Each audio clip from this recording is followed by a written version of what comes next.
আমি পড়ার জন্য আসি নাই রে, দুনিয়ার মানুষে পড়াইবার জন্য আসছি।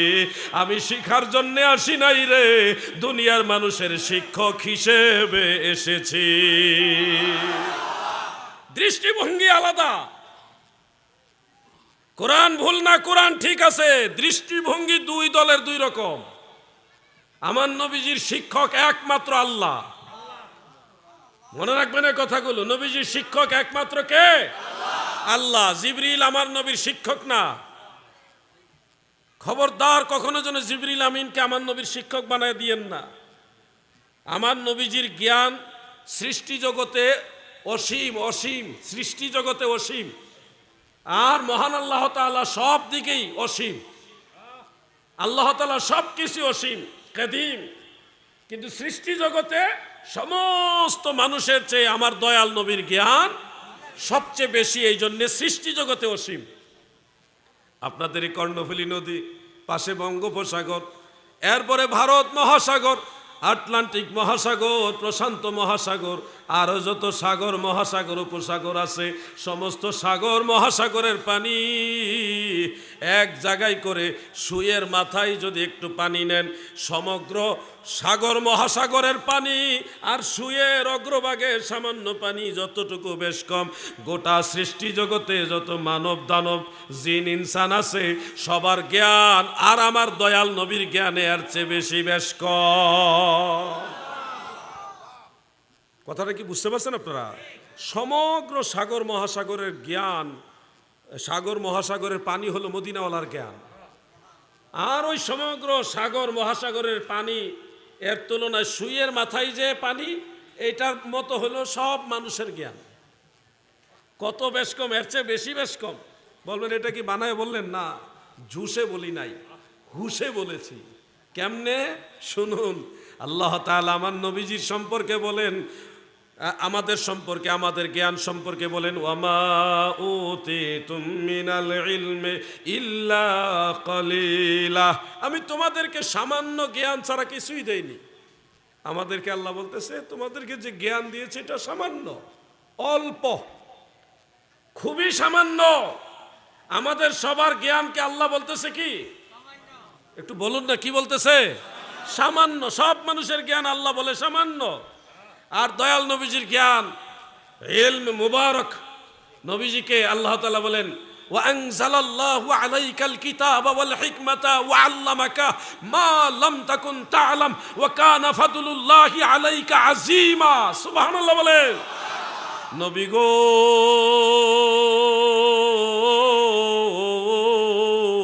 আল্লাহ তাআলা আপনাকে কিতাব দিয়েছেন, হিকমত দান করেছেন, ওয়া আল্লামাকা, এবং আপনাকে শিক্ষা দিয়েছেন, মা লাম তাকুন তা'লাম, যা কিছু আপনার অজানা ছিল।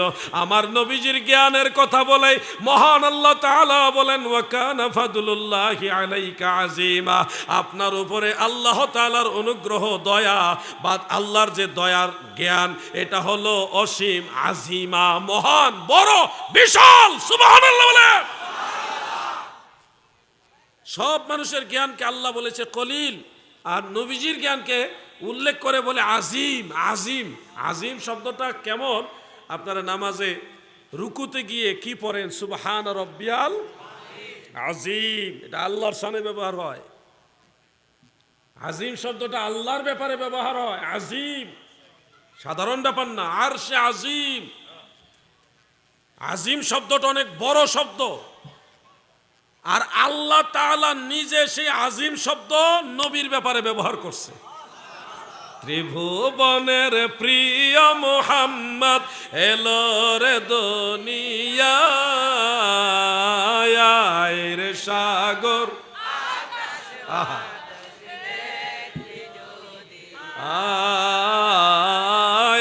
আয়, রে সাগর। প্রিয় ভাইয়েরা আমার, দিলের কান লাগায় কথাগুলি শুনবেন। কেন সুন্নি হবেন? এই কোরআন বোঝার জন্য সুন্নি হইয়া বুঝতে হবে, নাহলে কোরআন পয়রা সঠিক বিষয় বুঝতে পারবেন। এই জমানাটা একটা ফিতনার জমানা। আপনারা মাজারে যাইলে আপনাদেরকে বলবে মাজার পূজারী। শিরিক বেদাতের আস্তানা হইল মাজার, এই ধরনের কথা আপনাদের বলবে। অথচ কোরআন খুলে দেখেন, কোরআন সূরা কাহাফের 21 নম্বর আয়াত, ওই আসহাবে কাহাফের গুহা আল্লাহ আমাকে সেখানেও যাওয়ার তৌফিক দিছে, আলহামদুলিল্লাহ। এটা হলো জর্ডানের রাজধানী আম্মানের ফিলাডেলফিয়া যে শহর, এখনো সেই শহরের অবশিষ্টাংশ আছে। সেই ফিলাডেলফিয়া শহর থেকে 20 মিনিটের মতো সময় লাগে ওই আসহাবে কাহাফের গুহায় যেতে। সেই গুহার ভিতরে ঢুকছি এবং সেই গুহার ভিডিও চিত্র আমি ফেসবুকে আপনাদের দেখার জন্য আপলোড দিয়েছি। 7 জন আল্লাহর ওলির মাজার আছে। সেই কুকুর যার নাম হলো কিতমির, কোরআন শরীফের মধ্যে কুকুরের নামটাও আছে, সে কিতমিরের সে সমাধি সেটাও আছে। 10টা প্রাণী জান্নাতে যাবে, এর মধ্যে একটা প্রাণী হলো আসহাবে কাহাফের সেই কুকুর। সুবহানাল্লাহ বলেন।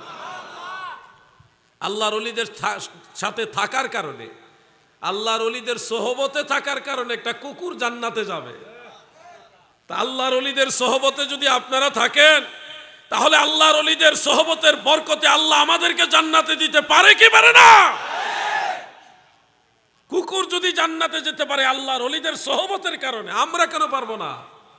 কোরআন থেকে শিক্ষা নেন, কোরআন থেকে শিক্ষা নেন। শুধু বাংলা অনুবাদ পড়লে হবে না, ভাবার্থ বুঝতে হবে, মর্মার্থ বুঝতে হবে। কি বুঝাইছে আল্লাহ তাআলা? আসহাবে কাহাফের কুকুর দিয়ে আমাদেরকে আল্লাহ কি বুঝাইলেন সেটা বুঝতে হবে আপনাদেরকে। ওনারা যখন ইন্তেকাল হয়ে গেলেন, 309 বছর ঘুমিয়েছিলেন, এরপরে উঠছে, খাবারের জন্য গেছে।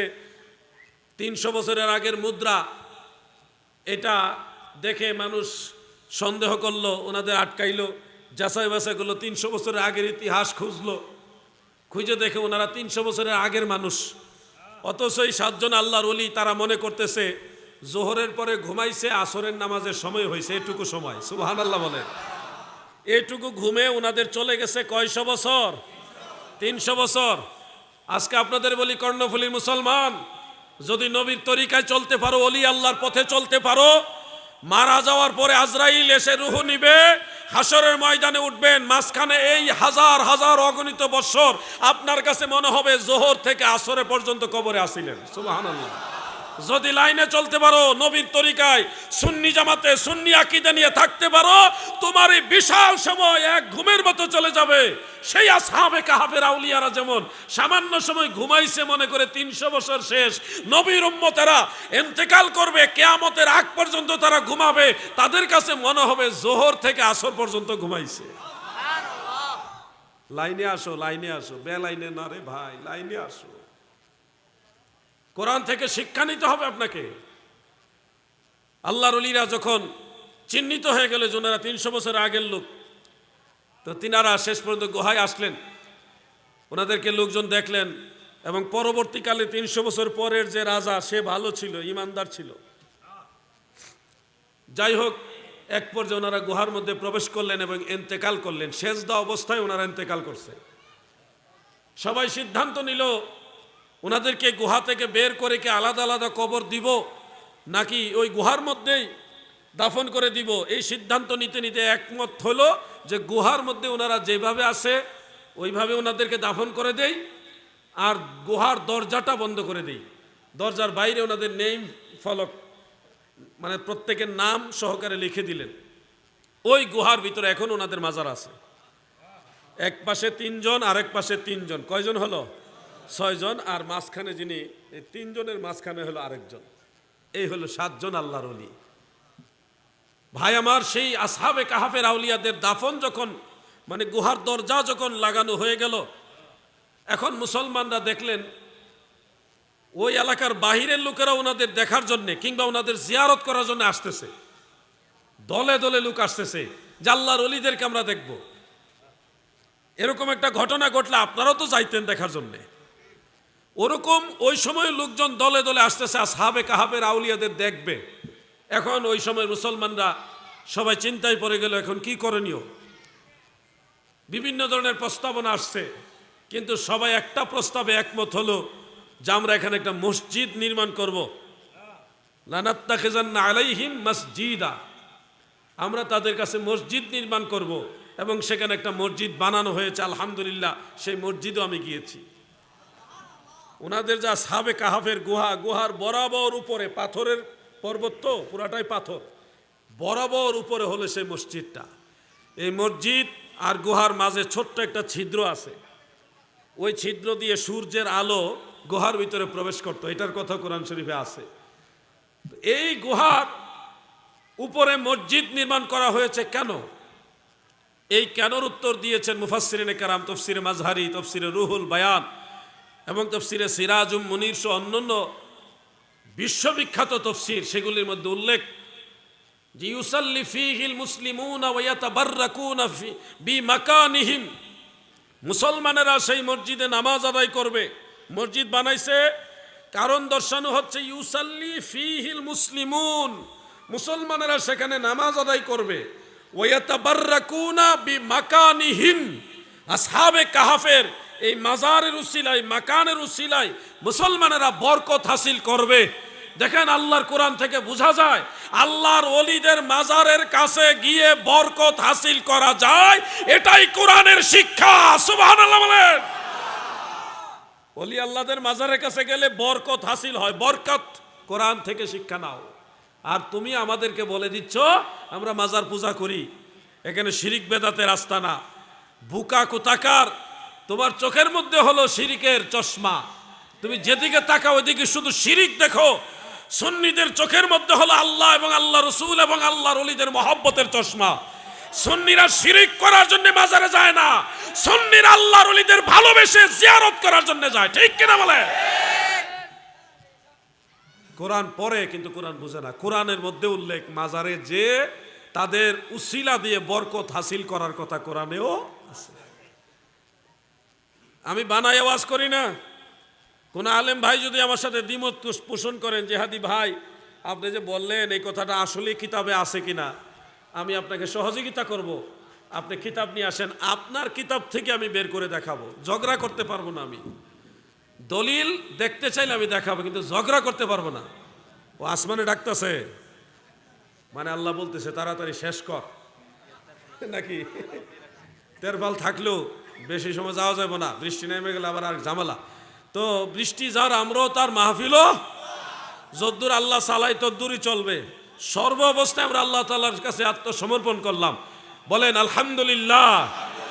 একটু দুরূদ শরীফ পড়ুন। আল্লাহুম্মা সাল্লি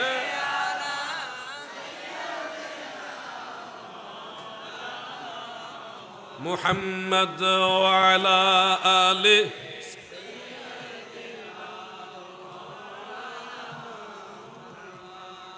मेरा दिल फिदा हो बेज़ौक़े मुहम्मद, ना दिल से जुदा हो ये ज़ौक़े मुहम्मद। अल्लाहुम्मा मरहबा।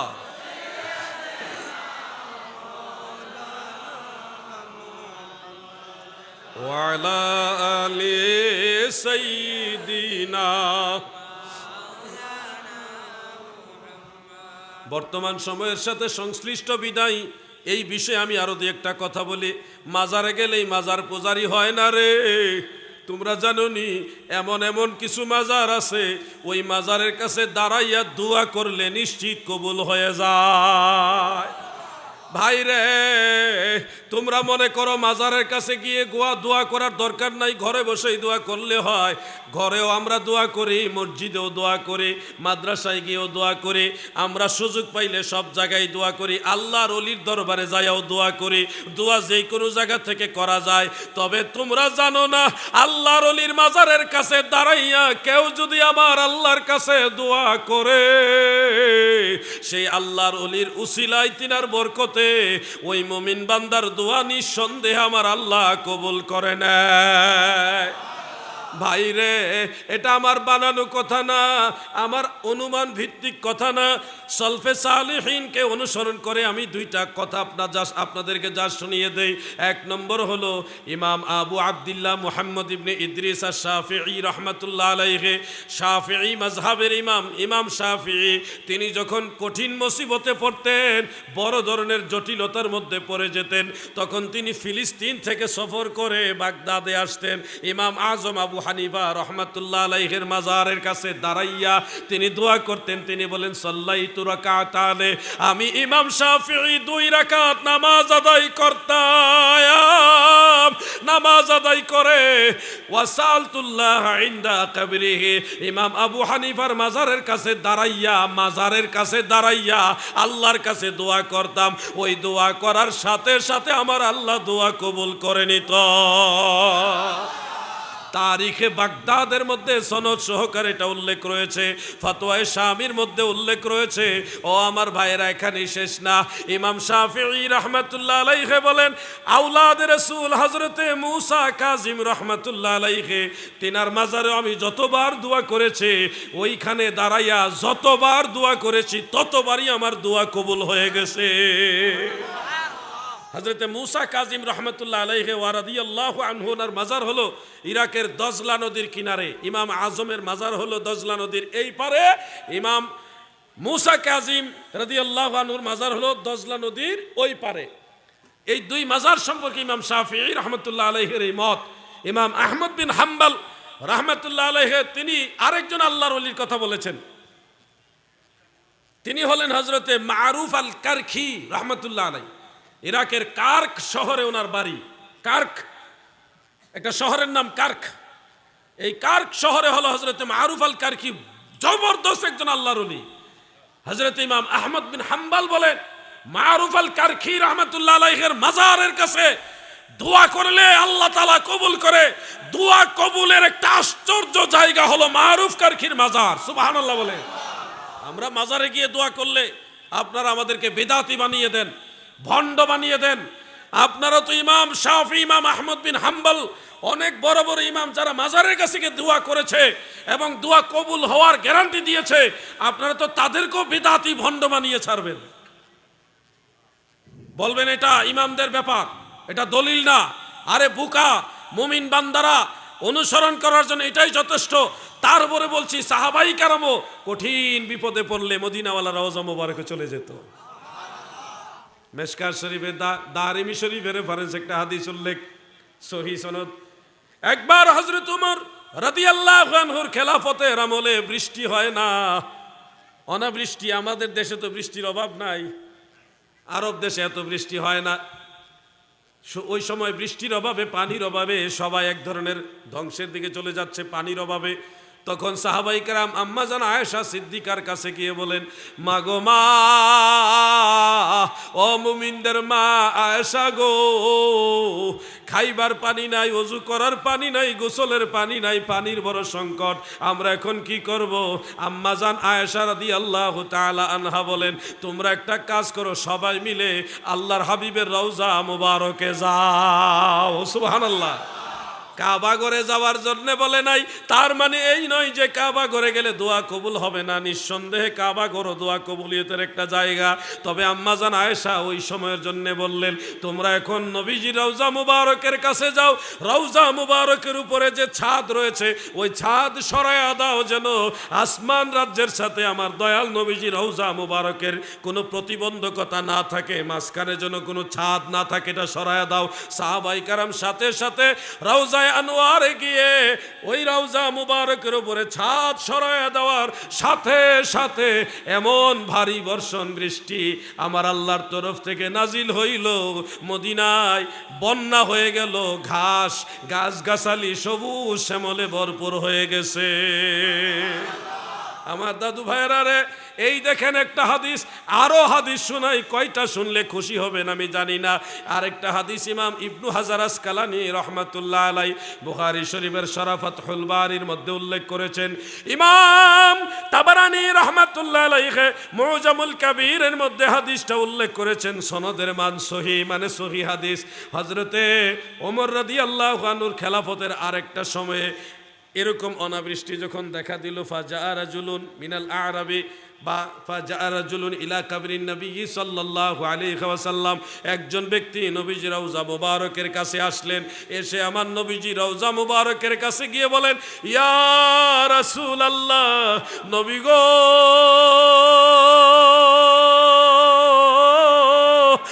ফাসকি লি উম্মতিকা ফাইন্নাহুম কাদ হালাকু, আপনার উম্মতের জন্য বৃষ্টি প্রার্থনা করেন, না হয় তারা পানির অভাবে ধ্বংস হয়ে যাবে। কাকে বলতেছে? নবীজিকে।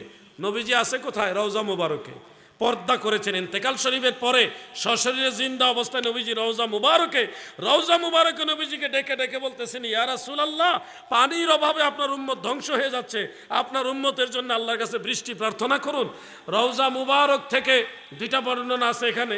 একটা বর্ণনা হলো ওই লোক তন্দ্রাচ্ছন্ন হলো, পাশে একটা পিলারে হেলান দিলেন, তন্দ্রাচ্ছন্ন হলেন, তাকে কে যেন বললেন, ওমরকে বলো সে যেন চিন্তা না করে, অবশ্যই আল্লাহ তাআলা অচিরেই রহমতের বৃষ্টি দিবে। আরেকটা বর্ণনায় আছে ফানুদিয়া মিন কাবরি নবী সাল্লাল্লাহু আলাইহি ওয়াসাল্লাম, রওজা মুবারক থেকে ডেকে ডেকে বলা হয়েছে অচিরেই রহমতের বৃষ্টি দেওয়া হবে। সুবহানাল্লাহ বলেন। আরেকজন সাহাবী তিনি গিয়ে বলতেছে, কাদ জালামতু নাফসি ওয়া জিতুকা তাস্তাগফিরুলি, ওগো নবীজি, আমি আমার নফসের উপরে জুলুম করেছি, আপনি আমার জন্য আল্লাহ তাআলার কাছে ক্ষমা প্রার্থনা করেন। নবীজি কোথায় আছে? রওজা মুবারকে। রওজা মুবারক আল্লাহর হাবিব। আর সাহাবী ডেকে ডেকে বলতেছে, আমার জন্য আপনি একটু ক্ষমা প্রার্থনা করেন, আমি নফসের উপর জুলুম করেছি। সাথে সাথে রওজা মুবারক থেকে আওয়াজ আসলো, ফানুদিয়া মিন কাবরিন নবী সাল্লাল্লাহু আলাইহি ওয়াসাল্লাম কাদ গুফিরা লাক, হে আমার সাহাবী, চিন্তা করো না, অবশ্যই আল্লাহ তাআলা তোমাকে মাফ করে দিয়েছে। সুবহানাল্লাহ বলেন। ইমাম জালালউদ্দিন সুয়ুতী আল হাবিলিল ফাতাওয়ার মধ্যে সনদ সহকারী হাদিসটা উল্লেখ করেছেন। এই জন্য আপনাদের বলবো, সাহাবায়ে কেরাম কঠিন মুসিবতে পড়লে রওজা মুবারকে, রাসূলের পাকের রওজা মুবারকে যাইতেন, এবং সাহাবীদের মধ্যে এক সাহাবী আরেক সাহাবীর উসিলা ধরে দোয়া করেছেন, এক সাহাবী আরেক সাহাবীর উসিলা ধরে দোয়া করেছেন। এগুলি নিয়ে ডিটেলস আলোচনা করতে গেলে লম্বা সময়ের দরকার। আল্লাহ তাআলার পক্ষ থেকে ইঙ্গিত বারবার যে বৃষ্টি হতে পারে, এবং শুরু হয়ে গেছে মনে হয়, যার কারণে আককলের ইশারা ব্যাককলের ধাক্কাও হয় না। আমার মনে হয় আমাদের সামনের দিকে এগুনার উচিত হবে না। অলরেডি 12টা বেজে গেছে, আর 4 মিনিট বাকি আছে। এমনিতে 12টার দিকে আমার আলোচনা শেষ করার ইচ্ছা ছিল আর কি, তো 4 মিনিট আগে শেষ করতে চাই আর কি, নাইলে 4 মিনিট আরও কইরেই শেষ করি। আর উপরে তেরবেল আছে না, যদ্দুর কুলায় সামনে যায় ইনশাআল্লাহ, আল্লাহর উপর তাওয়াক্কুল কইরা যায়। দরুদ শরীফ পড়ুন, আল্লাহুম্মা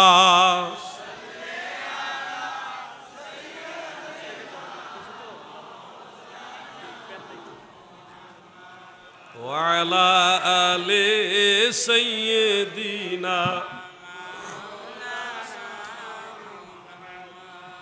আমার ভাইয়েরা গো, আপনাদের আন্তরিকতাটা ব্যতিক্রম। আজকে মাহফিল সব একরকম হয় না, কিছু মাহফিল আছে অন্তর মধ্যে বোঝা যায় যে মাহফিলগুলি কবুল হয়ে গেছে। আমার বিশ্বাস যুবকরা অক্লান্ত পরিশ্রম করে মাহফিলটা করছে, সব যুবক আন্তরিকতার সাথে করছে, এবং এই যুবকদের পরিশ্রম আল্লাহ তাআলা কবুল করছে। আমিন বলেন। সব মাহফিল আল্লাহ কবুল করে না, সব টাকা আল্লাহ কবুল করে না, এটা আল্লাহর দয়া লাগে। আমার বিশ্বাস এই যুবকদের পরিশ্রম, মেহনত, এই খরচ দয়াল নবীর উসিলায় কবুল হয়ে গেছে। আমিও আসতে পারছি এই ধরনের একটা মকবুল মজলিসে, আমি গুনাহগার হাজির হতে পেরেছি, এই জন্য আল্লাহর কাছে শুকরিয়া, আলহামদুলিল্লাহ। প্রিয় ভাই আমার, মাজার বিদ্বেষী হবেন না, ওলি আল্লাহ বিদ্বেষী হবেন না। মাজার যারা বর্তমানে মাজার বিদ্বেষী, এরা যদি সুযোগ পায় তারা আল্লাহ রসুলের রওজা মুবারকে ভেঙে ফেলবে। আপনাদেরকে বিশ্বাস হয় এরকম? অবিশ্বাসের কিছুই নাই। একটা গ্রুপ জান্নাতুল বাকির সমস্ত মাজারগুলি ভেঙে ফেলছে, ভেঙে ফেলে নাই 1926 সালে। কত সালে? 1926 সালে মদিনা মুনাব্বারায় জান্নাতুল বাকিতে মা ফাতেমার মাজার ছিল, ইমাম হাসান রাদিয়াল্লাহু আনহুর মাজার ছিল, হযরত উসমান যুন নূরাইনের মাজার ছিল, অনেক সাহাবীদের মাজার এখানে আহলে বাইত রাসূলের মাজার ছিল। এই মাজারগুলি ভেঙেছে এই ইবনু আব্দুল ওয়াহাব নজদির অনুসারীরা। যারা আজকে বাংলাদেশে মাজার ভাঙতে চায় তারা আরবের মাজারগুলি ভেঙেছে। সৌদি আরবে অসংখ্য মাজার ছিল, এই গোষ্ঠী ভাঙছে। তবে খুশির খবর হলো মোহাম্মদ বিন সালমান বর্তমানে আরবের যে প্রিন্স, সে এই জিনিসটা বুঝতে পারছে যে মাজারগুলি ভেঙে ফেলা ঠিক হয়নি, এগুলি মুসলমানদের একটা হৃদয়ের সাথে জড়িত ঈমান আমল বা ধর্মের প্রেমের সাথে জড়িত জায়গা। এই জন্যে আরবের সব ধর্মীয় জায়গায় জিয়ারতের উন্মুক্ত সুযোগ করে দিয়েছে এই প্রিন্স মোহাম্মদ বিন সালমান। মুসলমানদের জন্য এগুলি উন্মুক্ত করে দিয়েছে। শুধু পারতেছে না মাজারগুলি আগের মতো বানাইতে, কারণ একটা রাষ্ট্রপ্রধান চাইলেই যখন তখন যে কোনো সিদ্ধান্ত নিতে পারে না। অনেক বাবার সন্তান মিলে, অনেক মায়ের সন্তান মিলে একটা দেশ চালায়, একজনের কথায় সব কিছু হয় না।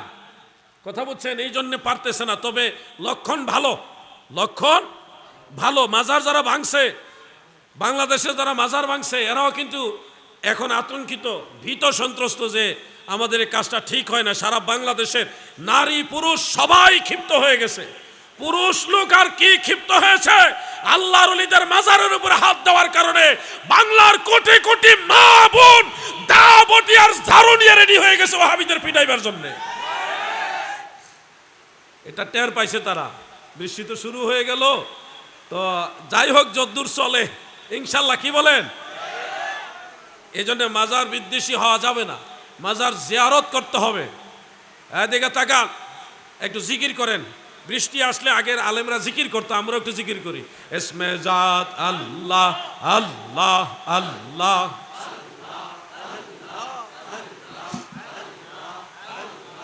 আল্লাহ আল্লাহ আল্লাহ আল্লাহ।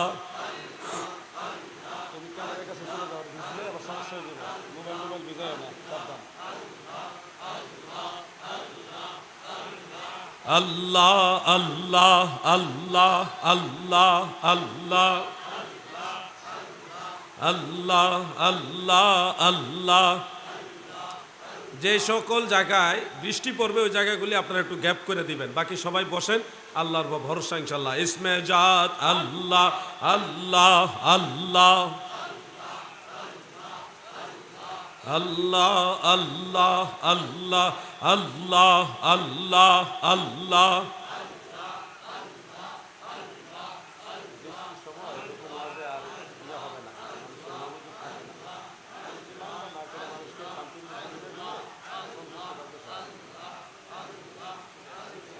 আল্লাহ আল্লাহ আল্লাহ আল্লাহ।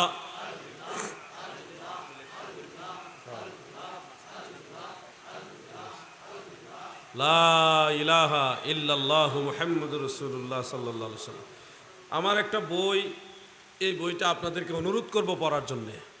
কেন অনুরোধ করতেছি? কোথাও অনুরোধ করি না, আজকে বললাম বা এখন বলবো অনুরোধ। কেন? বর্তমান প্রেক্ষাপটে যুবকদের জন্য বইটা বেশি দরকার। মাজার জিয়ারত পূজা নয় সুন্নত, বইটার নাম মাজার জিয়ারত পূজা নয় সুন্নত। ও কদম বসির বৈধতা। আমরা মাজারে কেন যাই? জিয়ারত করার বৈধতা। মাজারে পাকা করা হয় কেন?